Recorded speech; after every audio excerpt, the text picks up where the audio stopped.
Hello student, good morning. मैं जनार्दन सिंह पुनः आपका ऑनलाइन वीडियो में स्वागत करता हूं। जैसा कि हमने आपको पिछले वीडियो में कक्षा 11 रसायन विज्ञान में हमने आपको रासायनिक आवर्धन तथा आणविक संरचना, रासायनिक आवर्धन तथा आणविक संरचना के चैप्टर में हमने आपको अष्टक सिद्धांत के विषय में बताया था।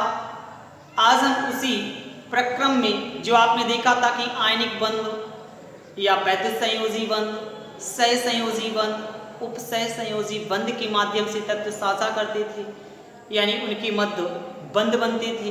उन बंधों के विषय में हम जानेंगे। तो चलिए देखते हैं। जैसा हमारे पास पहला लगा हुआ है आयनिक बंध या वैद्युत संयोजी आबंध कि आयनिक बंध या वैद्युत संयोजी आबंध किसे कहते हैं, इसके विषय में हमें समझना होगा। तो चलिए देखते हैं कि परमाणुओं के मध्य इलेक्ट्रॉनों के स्थानांतरण से जो बंध बनता है उसे आयनिक बंध या वैद्युत संयोजी बंध कहते हैं। तो इसे देख लेते हैं, लिख लेते हैं परिभाषा में। परमाणुओं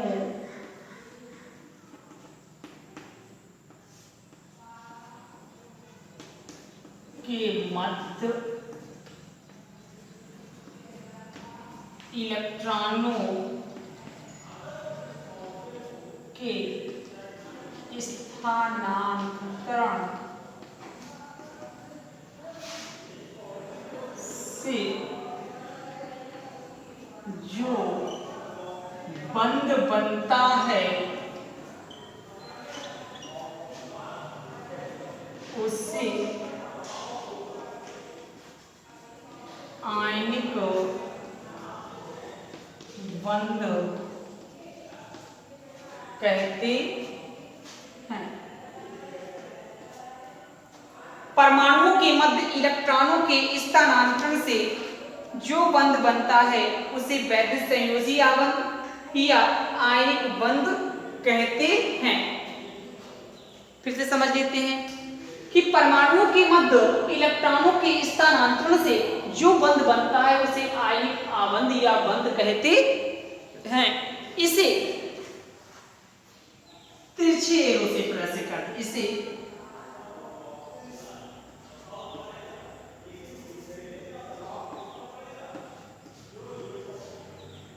तिरछे एरो से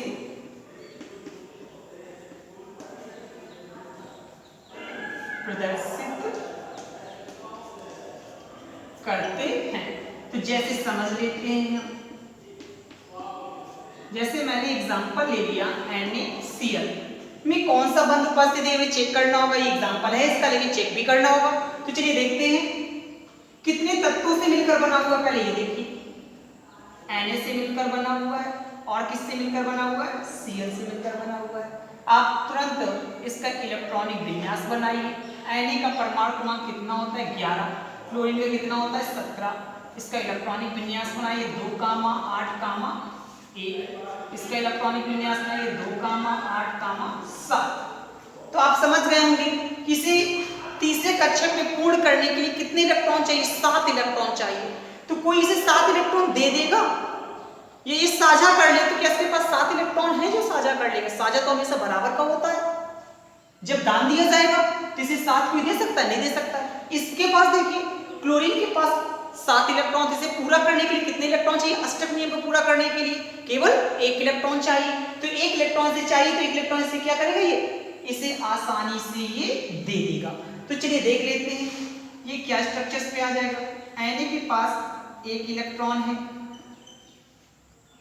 और Cl के पास 1 2 3 4 5 6 7 है। तो ये क्या कर देगा, इसको दे देगा। तो ये क्या हो जाएगा, Na प्लस हो जाएगा और Cl माइनस हो जाएगा।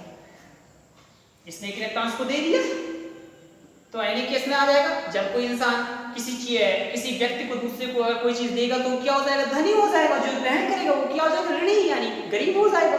तो आप देख रहे हैं कि Na इसको दे रहा है, तो ये क्या हो गया, धनी हो गया, और ये क्या है, ऋणी हो गया, ले रहा है। तो इसके मध्य जो भी बंध बनेगा उसे क्या कहेंगे आप, आयनिक बंध कहते हैं। दूसरे एग्जांपल से समझ लेते हैं।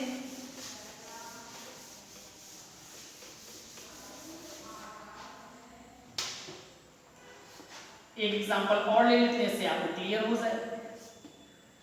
जैसे हमने ले लिया MgO, ले लिया MgO, तो हमें तुरंत जितने तत्वों से मिलकर ये बना है उसी तत्व को पहले कुल लेना होगा। किससे बना हुआ है, Mg से बना हुआ है, और किससे बना हुआ है, O से बना हुआ है। मैग्नीशियम परमाणु क्रमांक कितना होता है, 12। ऑक्सीजन कितना होता है, 8 होता है। इसका इलेक्ट्रॉनिक विन्यास नहीं, तो पहले में 2 रुकेंगे, दूसरे में 8 रुकेंगे, तीसरे में 8 रुकते, लेकिन है कितने आपके पास, 12 थे। 2 8 10 10 2 12, कितने अंतिम रुके आकर के कक्षक में, 2 इलेक्ट्रॉन रुके। इसमें आ जाती है 2, 6।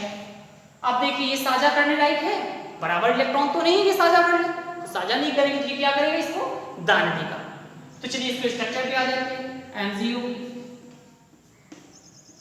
तो ये क्या बना देगा, Mg के पास कितने इलेक्ट्रॉन थे, 2। O के पास कितने थे, 1 2 3 4 5 6। तो ये दोनों इलेक्ट्रॉन इसको क्या कर देगा, दान दे देगा। तो ये क्या बन जाएगा जाकर के आपके पास, Mg डबल प्लस हो जाएगा और ऑक्साइड डबल माइनस हो जाएगा। इस प्रकार आपने स्ट्रक्चर्स कंप्लीट कर लिए। फिर से सुन लीजिएगा कि परमाणुओं के मध्य इलेक्ट्रॉनों के स्थानांतरण से जो बंध बनता है उसे वैद्युत संयोजी आबंध या आयनिक आबंध कहते हैं। एग्जाम्पल के थ्रू आपने कंप्लीट भी कर लिया। अब आ जाते हैं कि वैद्युत संयोजी बंध कब बन जाते हैं, कैसे बन जाते हैं, किनके साथ बन जाते हैं। ये तमाम क्वेश्चंस आपके दिमाग में आ रहे होंगे, तो चलिए इसे भी देख लेते हैं।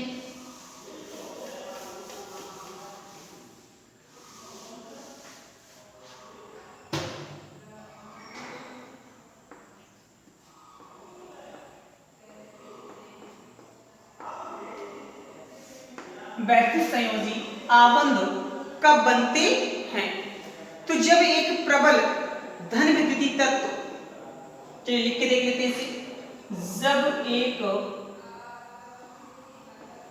जब प्रबल धन विद्युतीय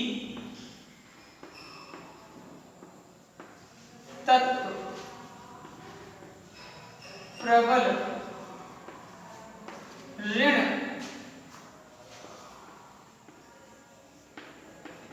विद्युतीय तत्व के साथ संयोग करता है। समझ लेते हैं, जो प्रबल धन विद्युतीय तत्व प्रबल ऋण विद्युतीय तत्व के साथ संयोग करता है तो उसके मध्य कौन सा बंध बनता है, आयनिक बंध या वैद्युत संयोजी आबंध बनता है। तो आपके पास ये क्वेश्चन बन रहा होगा कि प्रबल धन विद्युतीय तत्व अर्थात जिनके अंतिम कोश में एक या एक से अधिक इलेक्ट्रॉन धन आवेश के रूप में पाए जाएं उसे क्या कहेंगे, धन विद्युतीय तत्व। तो धन विद्युतीय तत्व होते कौन कौन से थे, फर्स्ट वर्ग और सेकंड वर्ग के तत्व। ऋण विद्युतीय तत्व हैलोजन परिवार या छठा परिवार आपके पास ये कैसे होते थे, प्रबल ऋण विद्युतीय तत्व होते थे। दूसरे नंबर पे आ जाते हैं, जब एक संयोजी या द्विसंयोजी धातु, नंबर दूसरा, जब एक संयोजी या द्विसंयोजी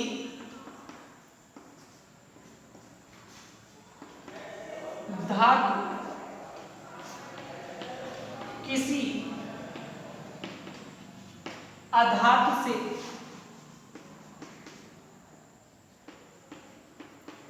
संयोग करती है उनके मध्य यह बंध बनता है। जब एक संयोजी धातु या दो संयोजी, एक संयोजी का मतलब जो एक इलेक्ट्रॉन रखने वाली धातु हो अंतिम कक्षा में, और द्विसंयोजी का मतलब जो दो इलेक्ट्रॉन अपने अंतिम कक्षा में रखने वाली कोई धातु हो, जब अधातु से क्रिया करेगी तो उनके मध्य कौन से बंध बनेंगे? तो वैद्युत संयोजी आबंध या आयनिक आबंध बनते हैं। नंबर अगले पे आ जाते हैं कि यदि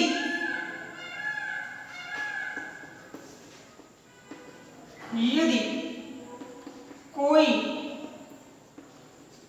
तत्व सुगमता से एक या दो इलेक्ट्रॉन त्याग कर किसी दूसरे तत्व को देता है तो उसके मध्य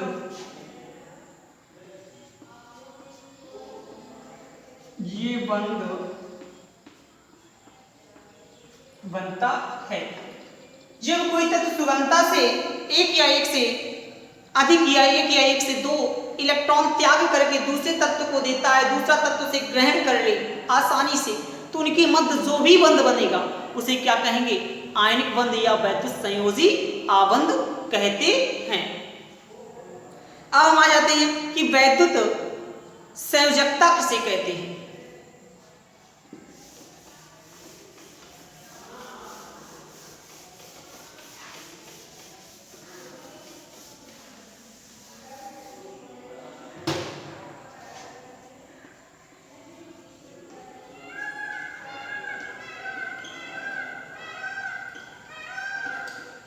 वैद्युत संयोजकता या आयनिक संयोजकता, जब परमाणुओं के मध्य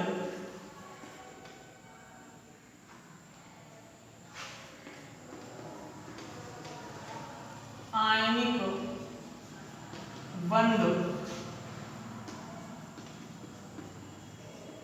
बनता है, जब परमाणुओं के मध्य आयनिक बंध बनता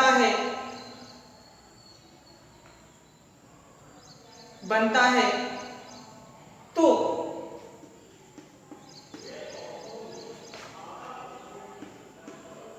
परमाणु द्वारा दिए गए इलेक्ट्रॉन या लिए गए इलेक्ट्रॉन की संख्या वैद्युत संयोजकता कहलाती है। फिर समझ लेते हैं, जब परमाणु के मध्य आयनिक बंध बनता है तो परमाणु द्वारा लिए गए या दिए गए इलेक्ट्रॉनों की संख्या उसकी क्या कहलाती है? वैद्युत संयोजकता कहलाती है। आज के लिए इतना ही काफी है। अब हम आपको अगले वीडियो में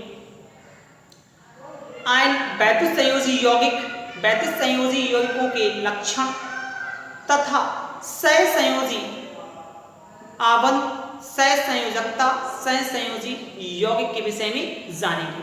धन्यवाद।